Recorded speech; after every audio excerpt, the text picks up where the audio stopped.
الحمد لله نحمده ونستعينه ونستغفره ونؤمن به ونتوكل عليه ونعوذ بالله من شرور أنفسنا ومن سيئات أعمالنا من يهده الله فلا مضل له ومن يضلل فلا هادي له ونشهد أن لا إله إلا الله وحده لا شريك له ونشهد أن سيدنا ومولانا محمدا عبده ورسوله صلى الله تعالى عليه وعلى آله وأصحابه وبارك وسلم تسليما كثيرا كثيرا أما بعد أعوذ بالله من الشيطان الرجيم بسم الله الرحمن الرحيم قد أفلح المؤمنون الذين هم في صلاتهم خاشعون والذين هم عن اللغو معرضون صدق الله مولانا العظيم. دوستو بزرگو،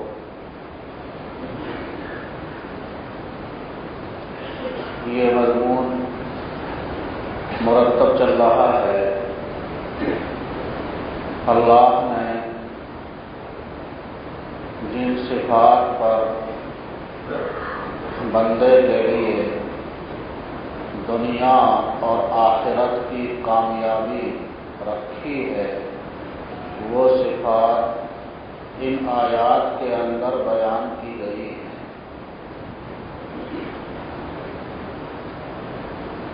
دو صفتوں کا تذکرہ اور اس پر کچھ کلام ہو چکا.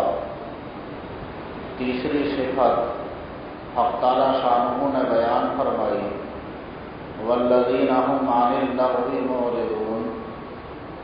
ابتدا سے اس طرح ہوا قد افلح المؤمنون. کامیابی اللہ نے رکھی ہے، ایمان والوں کے لیے کامیابی رکھی ہے. الذین هم فی صلاتهم خاشعون، جو اپنی نماز میں خشوع اختیار کرتے ہیں، توجہ کے ساتھ نماز پڑھتے ہیں، حضور قلب کے ساتھ نماز پڑھتے ہیں، ایسے لوگوں کے لیے اللہ نے دنیا اور آخرت کی کامیابی رکھی ہے. تیسری صفت کامیابی کی اللہ نے بیان فرمائی، والذین هم عن اللغو معرضون. اللہ کے وہ بندے لغو یعنی فضول اور لا یعنی باتوں سے بچتے ہیں اور احتراز کرتے ہیں اور دور رہتے ہیں. یہ تیسری صفت اللہ تعالیٰ شانہ نے بیان فرمائی، والذین هم عن اللغو معرضون. اعراض کرتے ہیں لغو یعنی فضول اور لا یعنی باتوں سے. فضول اور لا یعنی لفظ لغو، اس کی ترجمانی فضول اور لا یعنی چیز ہے. کیا مطلب ہے اس کا؟ لغو کا، لا یعنی کا. لغو سے اور لا یعنی سے مراد ایسا کام ہے، ایسی چیز ہے جس میں نہ دین کا فائدہ ہے نہ دنیا کا فائدہ ہے. اگر ایسے کام کے اندر یہ بندہ مشغول ہو جس میں نہ دین کا فائدہ نہ دنیا کا فائدہ، تو اسے لغو سے اور لا یعنی سے تعبیر کیا گیا. دین کا کام تو سراسر ہدایت ہے، دنیا کا کام بھی لغو نہیں ہے، لا یعنی نہیں ہے.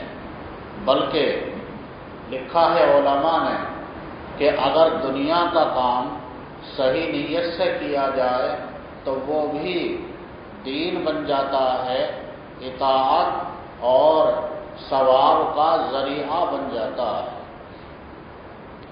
الاشباح والنظائر میں لکھا کہ جو مباحات ہیں، کھانا پینا، کسب حلال، جن چیزوں کو اللہ تعالیٰ شانہ نے مباح اور جائز کے درجے میں رکھا ہے، مباح اسے کہا جاتا ہے کہ اس کام کو کرنا جائز ہے، اس پر نہ گناہ ہے اور نہ ہی اجر اور ثواب ہے۔ کھانا کھانا ہے، پینا ہے، سونا ہے اور مال کمانا ہے وغیرہ، یہ مباح کا درجہ ہے ان چیزوں کا۔ لیکن اگر آدمی انہی کاموں کو صحیح نیت سے کرے، اس میں اپنی نیت کا رخ بدل لے، تو یہ کام پھر ہمارے لیے طاعت بن جائیں گے، اجر اور ثواب کا ذریعہ بن جائیں گے۔ کھانا کھاتا ہے آدمی محض اس لیے کھاوے کہ بھوک لگی ہے، تو یہ کھانا ہمارے لیے جائز ہوگا، اس پر نہ ثواب ہے نہ گناہ ہے۔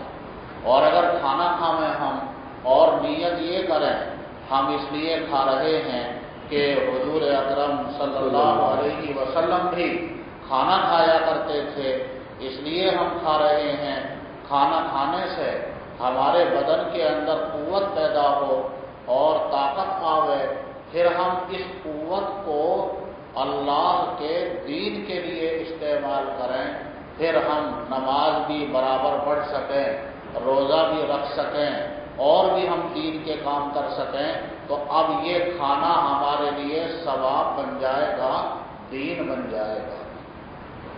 رات بھر سوتا ہے آدمی محض اس لیے سو رہا ہے کہ نیند آئی ہے، تو اب یہ سونا جائز ہے، اس میں نہ گناہ ہے نہ ثواب ہے۔ لیکن ہم سوتے وقت میں یہ نیت کر لیں ہم اس لیے سو رہے ہیں تاکہ اس نیند کو پورا کرنے کی وجہ سے بدن کی تکان ختم ہو جائے اور طبیعت کے اندر صبح میں نشاط آ جائے، قوت آ جائے، پھر نماز میں جی لگے، ذکر میں جی لگے، ہم دن بھر کے کام اپنے برابر کر سکیں، تو اب یہ رات بھر کا سونا ہمارے لیے عبادت بن جائے گا۔ آدمی کام پر جاتا ہے، جاب ہے، ملازمت ہے، کھیتی باڑی ہے وغیرہ، صبح سے شام تک محنت کرتا ہے، کام کرتا ہے، جائز ہے یہ۔ لیکن اگر کسی میں یہ نیت کر لے کہ اللہ نے حلال کمانے کو فرض قرار دیا ہے، اللہ نے ہمارے نفس کا بھی ہمارے اوپر حق بنایا ہے، ہمارے اہل و عیال کا بھی ہمارے اوپر حق بنایا ہے، غریبوں کا بھی اللہ نے ہمارے اوپر حق بنایا ہے، تو اب ہمارا یہ کمانا، محنت کرنا دن بھر کا، یہ سب دین بن جائے گا، طاعت اور ثواب بن جائے گا۔ لغو اسے نہیں کہا جاتا، لایانی اسے نہیں کہا جاتا، بلکہ لغو اور لایانی کہا جاتا ہے بندہ ایسے کام کے اندر مشغول ہو جس میں نہ دین کا فائدہ ہے نہ دنیا کا فائدہ ہے۔ اللہ فرما رہا ہے والذین هم عن اللغو معرضون، اللہ نے کامیابی ان لوگوں کے لیے رکھی ہے جو فضول اور لایانی باتوں سے اعراض کرتے ہیں اور بچے رہتے ہیں۔ ایک حدیث سے اس کی وضاحت ہوگی۔ امام ابو داود رحمہ اللہ بڑے پائے کے محدث، جن کی سنن ابو داود جو دورہ حدیث شریف کے اندر پڑھائی جاتی ہے، انہوں نے فرمایا امام ابو داود رحمہ اللہ نے کہ میں نے 5 لاکھ حدیثوں میں سے 4800 حدیثیں اپنی سنن کے لیے منتخب کی ہیں۔ سنن ابی داود میں 4800 احادیث ہیں، یہ علماء کے لیے یاد رکھنے کی بات ہے۔ اور کتنی مقدار بتا رہے ہیں امام ابو داود؟ 5 لاکھ حدیثیں، 5 لاکھ حدیثیں یاد تھی۔ امام بخاری رحمہ اللہ نے بھی فرمایا کہ مجھے 2 لاکھ صحیح حدیثیں یاد ہیں اور 5 لاکھ مجموعی حدیثیں یاد ہیں۔ جو منکرین حدیث ہیں یہ ان کے منہ پر تماچا ہے، وہ کہتے ہیں کہ احادیث کی تدوین تو 1 صدی کے بعد ہوئی، تو پھر احادیث پر کیسے اعتماد کیا جائے؟ آدمی 10-20 دن میں بات کو بھول جاتا ہے، لیکن انہوں نے اپنے ان حضرات کے حافظے کو اپنے حافظے پر قیاس کیا ہے۔ اللہ تعالیٰ شانہ کو ان حضرات سے کام لینا تھا، اللہ نے حافظہ بھی ان کو کمال کا عطا فرمایا تھا۔ ابو زرعہ راضی رحمہ اللہ فرماتے ہیں مجھے 3 لاکھ حدیثیں ایسے یاد ہیں جیسے عام آدمی کو قل هو اللہ احد یاد ہوتی ہے۔ تو امام ابو داؤد فرما رہے ہیں 5 لاکھ حدیثیں، ان میں سے 4800 کا انتخاب میں نے اپنی سنن ابو داؤد کے لیے کیا، اور مجموعہ 5 لاکھ حدیثوں میں سے میں نے 4 حدیثوں کا انتخاب کیا ہے جو انسان کے دیندار بننے کے لیے کافی ہیں۔ یہ درجہ ہے امام ابو داؤد رحمہ اللہ کا۔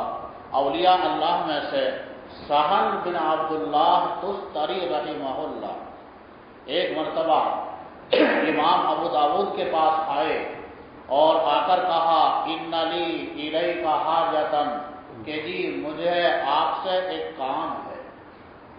حضرت امام ابو داؤد رحمہ اللہ نے فرمایا بتائیے کیا کام ہے؟ کہا کہ آپ پہلے وعدہ فرمائیں کہ اس کام کو پورا کیا جائے گا۔ آپ نے وعدہ کیا کہ ہاں انشاءاللہ ہم پورا کریں گے۔ تو سہل بن عبداللہ تستری رحمہ اللہ نے فرمایا اخرج الی لسانک الذی تحدث به احادیث رسول اللہ صلی اللہ علیہ وسلم حتی اقبلہ۔ یہ کام ہے کہ آپ اپنی زبان مبارک ذرا نکالیے، جس زبان سے آپ رسول اللہ صلی اللہ علیہ وسلم کی احادیث کو بیان فرماتے ہیں، یہ آپ کی مبارک زبان، میں اسے بوسہ دینا چاہتا ہوں۔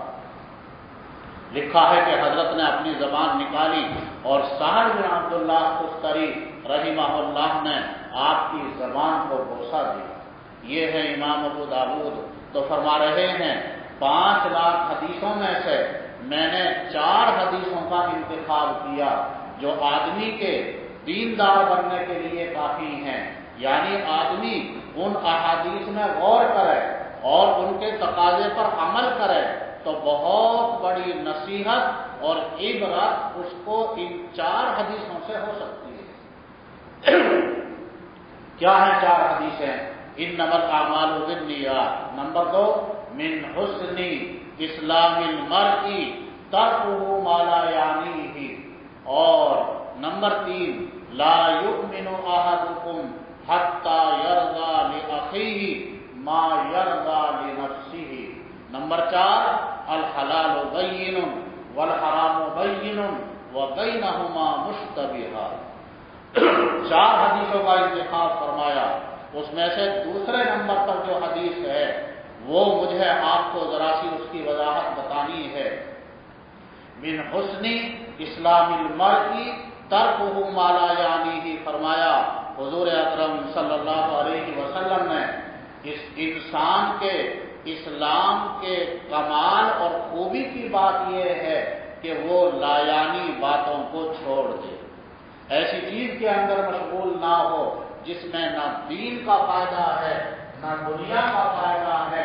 یہ بات اگر آدمی کے اندر آ جائے تو پھر اس کا اسلام کامل ہو جائے گا، مکمل ہو جائے گا، اس کے اسلام کے اندر کمال پیدا ہو جائے گا، اس کے اسلام کے اندر خوبی پیدا ہو جائے گی اگر وہ لایانی اور فضول باتوں کو چھوڑنے کا عادی ہو جائے۔ جو 4 حدیثیں منتخب فرمائی 5 لاکھ احادیث میں سے، ان میں سے ایک حدیث یہی ہے کہ آدمی لغو باتوں سے اور لایانی باتوں سے احتراز کرے۔ یہ انتخاب اصل میں امام ابو داؤد سے پہلے حضرت امام ابو حنیفہ رحمہ اللہ نے فرمایا۔ حضرت امام ابو حنیفہ رحمۃ اللہ علیہ امام ابو داؤد سے 52 سال پہلے گزرے، امام صاحب رحمۃ اللہ علیہ نے فرمایا کہ 5 لاکھ حدیثوں میں سے میں نے 5 احادیث کا انتخاب کیا ہے۔ 4 حدیثیں تو یہی ہیں، ایک 5ویں حدیث امام صاحب رحمۃ اللہ علیہ کے بیان میں زائد ہے، المسلم من سلم المسلمون من لسانہ و یدیہ۔ امام صاحب رحمۃ اللہ علیہ پہلے ہیں، امام ابو داؤد بعد میں آئے، تو امام ابو داؤد نے جو انتخاب فرمایا ہے یہ حقیقت میں حضرت امام ابو حنیفہ رحمۃ اللہ علیہ کی اتباع میں فرمایا ہے۔ بہرحال اب آیت کو دیکھیے اور اس حدیث کو دیکھیے، والذین هم عن اللغو معرضون۔ میں کئی دفعہ یہ بات بتائی، حضور اکرم صلی اللہ علیہ وسلم کی جتنی بھی احادیث ہیں وہ سب قرآن کریم کی شرح ہوتی ہیں اور قرآن کریم کی تفسیر ہوتی ہیں۔ لغو باتوں سے ایمان والے احتراز کرتے ہیں، اللہ نے ان کے لیے کامیابی رکھی ہے۔ کیا ہیں لغو باتیں؟ حضور اکرم صلی اللہ علیہ وسلم نے اس حدیث کے اندر اس کو واضح فرما دیا کہ کس کا اسلام کمال والا ہو سکتا ہے، کس کا ایمان کامل ہو سکتا ہے، کس کے اسلام میں خوبی آ سکتی ہے، وہ بندہ ہے جو لایانی باتوں کو چھوڑ دے اور لایانی باتوں سے احتراز کرے۔ کیوں؟ وجہ اس کی یہ ہے دوستو، لایانی اور فضول باتوں کے اندر مشغول ہونے کا مطلب یہ ہے کہ یہ بندہ اپنی زندگی کے قیمتی لمحات کو ضائع کر رہا ہے، یہ خرابی اس کے اندر پائی جاتی ہے۔ یعنی اللہ تعالیٰ شانہ نے جو زندگی ہمیں عطا فرمائی ہے، جو حیات اللہ تعالیٰ شانہ نے ہمیں عطا فرمائی ہے، یہ اللہ کی بہت بڑی نعمت ہے۔ یہ زندگی نہ ہوتی تو ہمارے پاس ایمان کہاں سے ہوتا؟ یہ زندگی نہ ہوتی تو اعمال ہم کہاں سے کر لیتے؟ یہ زندگی نہ ہوتی تو ہم قرآن کی تلاوت کیسے کرتے؟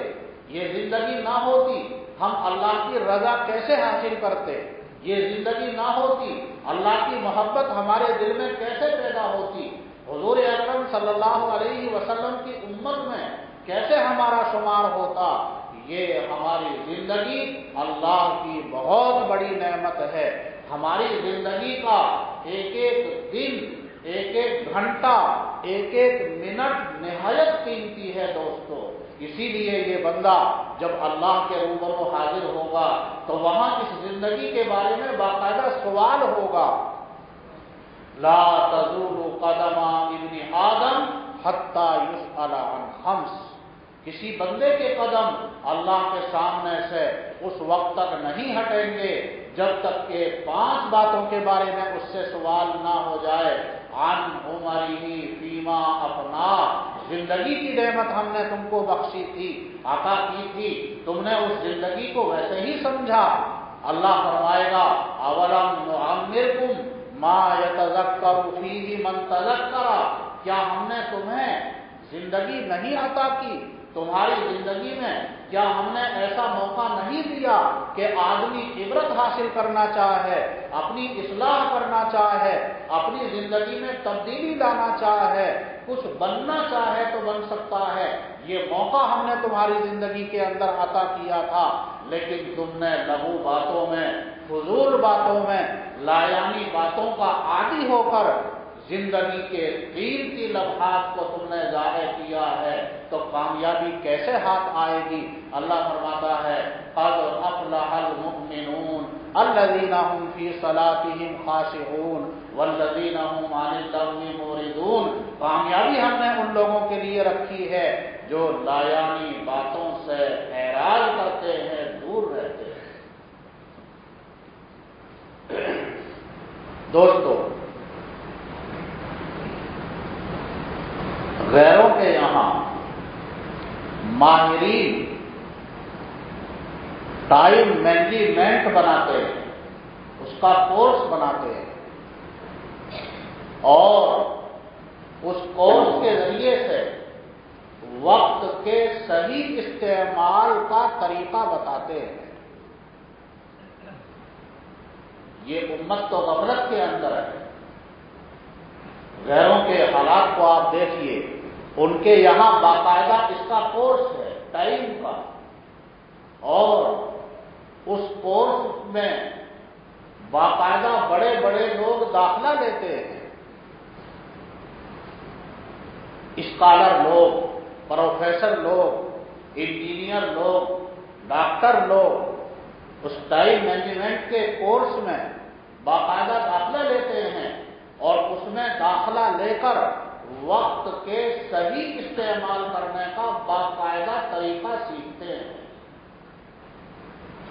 اور پھر اس کے مطابق اپنا ٹائم ٹیبل بناتے ہیں، اپنی زندگی کو اس کے مطابق گزارتے ہیں۔ ایک اسلام کی شرعی چیز کو انہوں نے اپنی دنیا کے لیے اختیار کیا، اللہ دنیا میں ان کو ترقی دے رہا ہے۔ یہ ان کی چیز نہیں تھی، ہمارے یہاں سے لی ہے، قرآن سے لی ہے، والذین هم عن اللغو معرضون۔ اللہ حفاظت فرمائے، امت کو فہم اور سمجھ عطا فرمائے۔ وہ لوگ تو ٹائم کے صحیح استعمال کے لیے باقاعدہ کورس بنا رہے ہیں، اس کا صحیح طریقہ ان کو سکھایا جا رہا ہے، اس کو اپنی زندگی میں وہ اتار رہے ہیں، اور امت کا حال یہ ہے کہ ٹائم برباد کرنے کے طریقے سکھائے جا رہے ہیں، اور ٹائم ویسٹ کرنے کے طریقے رواج پا رہے ہیں۔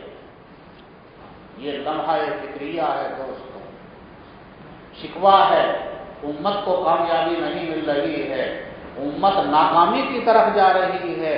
ارے کامیابی کا راستہ کیا ہم اختیار کر رہے ہیں؟ ابتدا میں 4 دن پہلے جب میں نے یہ مضمون شروع کیا تھا تو ایک مثال دی تھی کہ ہم درخت تو لگائیں کانٹوں والا اور امید رکھیں کہ اس درخت پر پھل آئیں گے، تو یہ خام خیالی ہے، ہماری کم عقلی ہے۔ اگر ہم نے درخت لگایا ہے کانٹوں والا خاردار تو اس سے کانٹے ہی رونما ہوں گے، اس پر کانٹے ہی آئیں گے، وہ درخت تمہیں پھل نہیں دے گا۔ ہم راستہ تو اختیار کر رہے ہیں ناکامی کا، اللہ حفاظت فرمائے۔ امت کا حال یہ ہے، الا ماشاء اللہ، کچھ تو اللہ کے مخصوص بندے ہوتے ہیں، ان کے حالات عجیب ہوتے ہیں، ایسے اللہ کے مخصوص بندوں کی برکت سے ہی دنیا کا یہ نظام قائم ہے۔ لیکن عمومی جو ماحول ہے وہ یہ ہے کہ ہمارے بڑے چھوٹے، مرد، عورتیں، بچے، جوان، اللہ حفاظت فرمائے، ان کا ٹائم برباد ہو رہا ہے، فیس بک کے اندر ٹائم برباد ہو رہا ہے، انٹرنیٹ میں ٹائم برباد ہو رہا ہے، ٹی وی پر ٹائم برباد ہو رہا ہے، وی سی آر پر ٹائم برباد ہو رہا ہے۔ ہمارا نوجوان خاص طور پر طبقہ، دوستو یہ ذرا باتیں غور کرنے کی ہیں۔ نوجوان، کسی بھی قوم کا جو نوجوان طبقہ ہوتا ہے، نوجوانوں کو اس قوم کے اندر ریڑھ کی ہڈی کا مقام حاصل ہوتا ہے۔ انسان کا جو قیام ہے اور انسان کی جو صحت قائم ہے، اس کے لیے ریڑھ کی ہڈی بنیاد ہے۔ ایسے ہی کسی بھی قوم کا جو نوجوان طبقہ ہوتا ہے، آگے چل کر قوم کو سنبھالنے والا یہی طبقہ بنتا ہے۔ لیکن آج امت کے نوجوان طبقے کو خواہشات کے اندر مبتلا کر دیا گیا ہے۔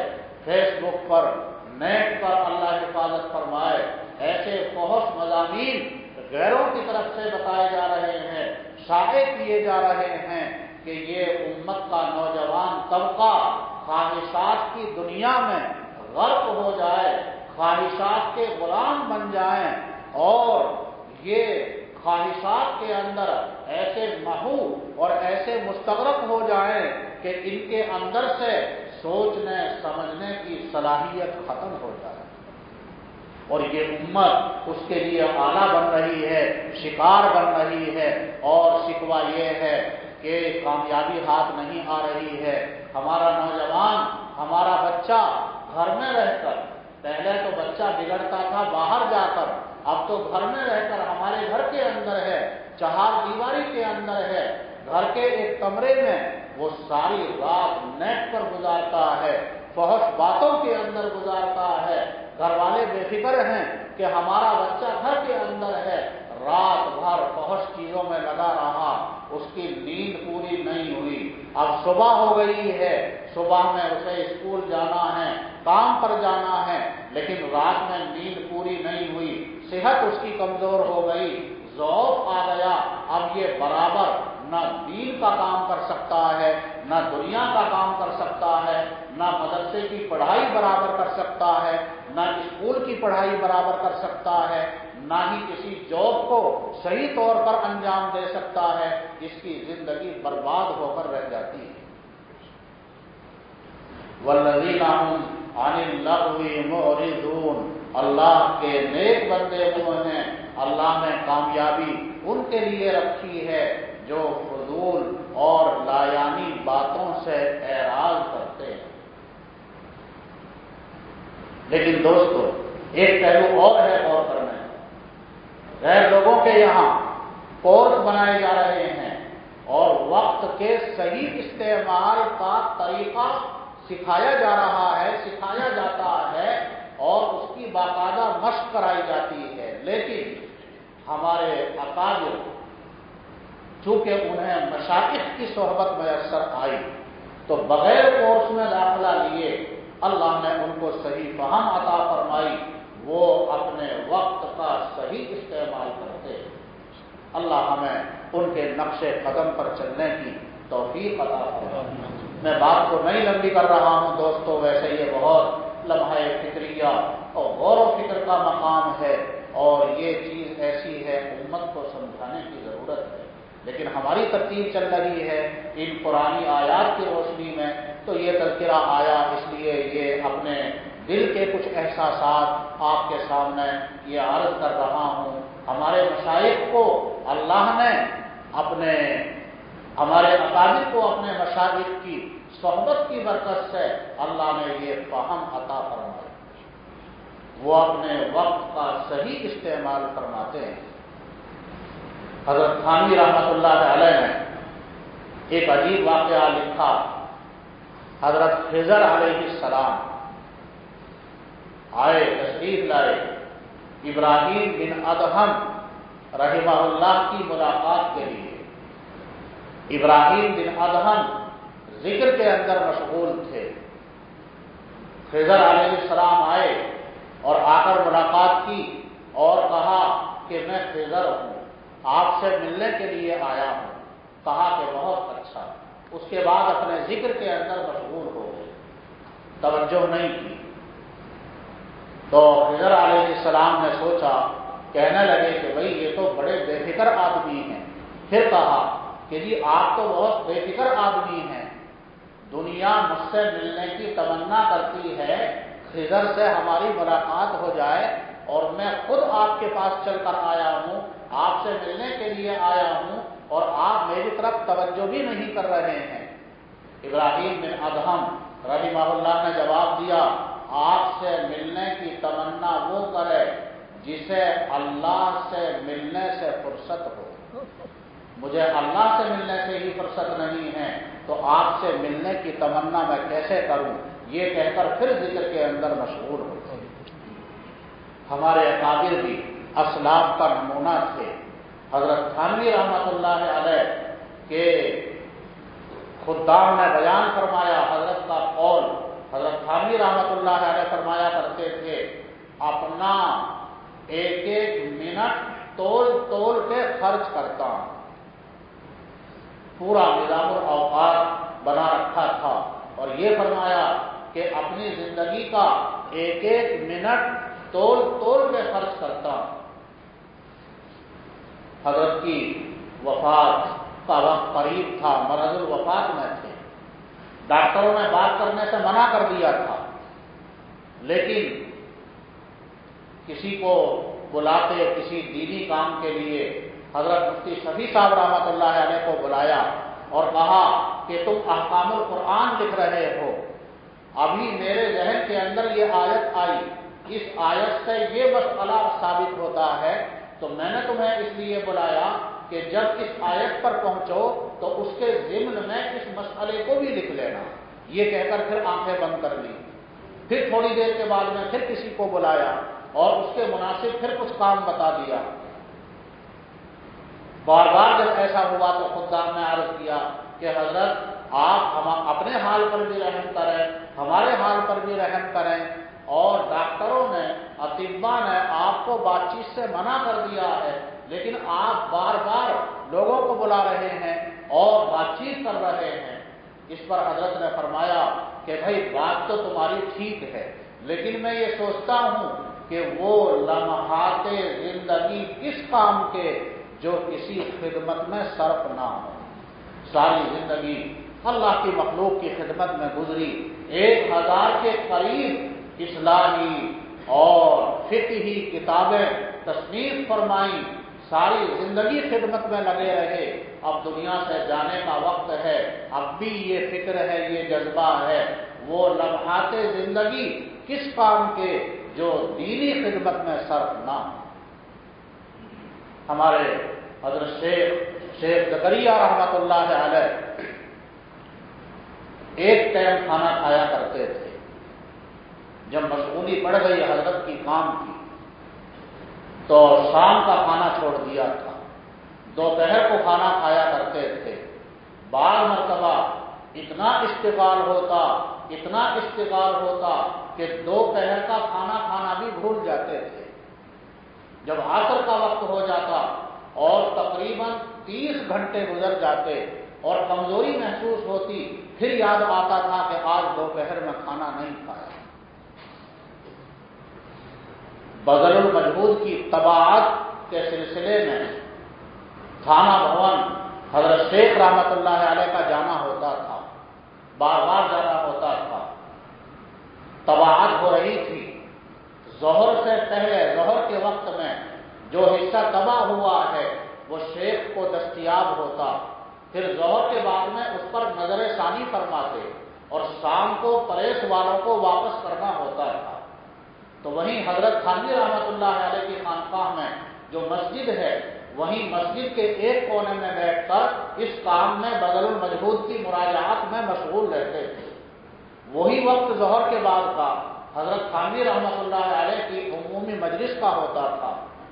تو ایک مرتبہ حضرت شیخ زکریا رحمۃ اللہ علیہ نے حضرت تھانوی رحمۃ اللہ علیہ سے اپنے قلق اور احساس کا اظہار کیا اور یہ کہا کہ حضرت آپ کی خدمت میں اور آپ کی مجلس میں حاضر ہونے کے لیے لوگ دور دور سے چل کر آتے ہیں، لیکن یہ ناکارہ یہاں حاضر ہوتے ہوئے بھی آپ کی مجلس میں شرکت سے محروم رہتا ہے، مجھے اس کا بہت قلق ہے.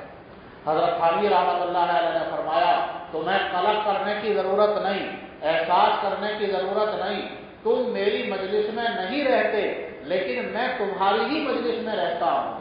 میری نظر برابر تمہارے اوپر رہتی ہے اور میں تمہارے اوپر رشک کرتا ہوں کہ واقعی کام تو ایسے ہی ہوتا ہے، مشغول ہونے سے، انہماک سے ہی کام بنتا ہے. مجھے تمہارے اوپر، تمہاری زندگی پر رشک آتا ہے. یہ تھے دوستو ہمارے اکابر، جنہوں نے وقت کی صحیح قدر کی، اپنے آپ کو فضول اور لایانی چیزوں سے بچایا.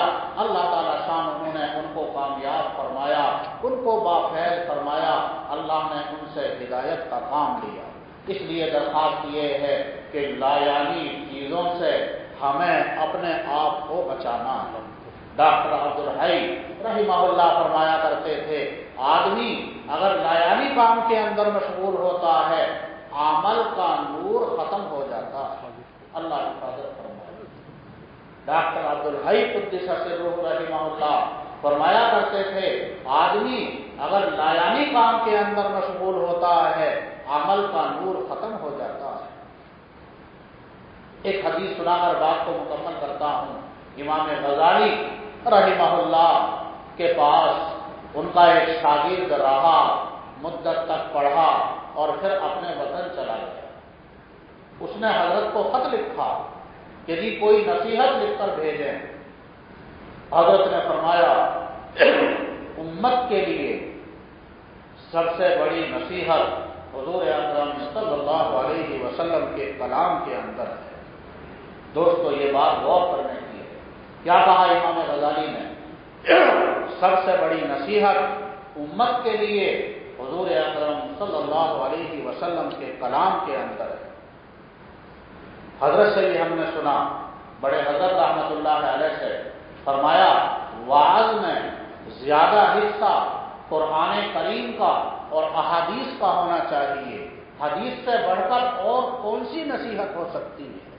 دنیا کا بڑے سے بڑا حکیم، دنیا کا بڑے سے بڑا نصیحت کرنے والا، اس کا کلام حضور اکرم صلی اللہ علیہ وسلم کے کلام اور آپ کی نصیحتوں کا مقابلہ نہیں کر سکتا. چے نسبت خاک را با عالم پاک. اس لیے فرمایا ایک حدیث میں تمہارے پاس لکھ کر بھیجتا ہوں، اس میں غور کرتے رہنا، اسے اپنی زندگی کے لیے نمونہ بنانا. اس کے بعد امام غزالی رحمہ اللہ نے ایک حدیث لکھ کر بھیجی جو بہت قابل غور ہے. اس حدیث کے 3 حصے ہیں. پہلا حصہ ہے اس حدیث کا، فرمایا حضور اکرم صلی اللہ علیہ وسلم نے انسان کا غیر مفید کاموں میں مشغول رہنا. غیر مفید یعنی لا یعنی، نہ دین کا فائدہ نہ دنیا کا فائدہ، وہی جو ابھی تشریح کی. حدیث کا پہلا حصہ یہ ہے انسان کا غیر مفید کاموں کے اندر مشغول رہنا. یہ علامت ہے اس بات کی کہ اللہ نے اس بندے سے اپنی نظر عنایت پھیر لی. اللہ حفاظت فرمائے.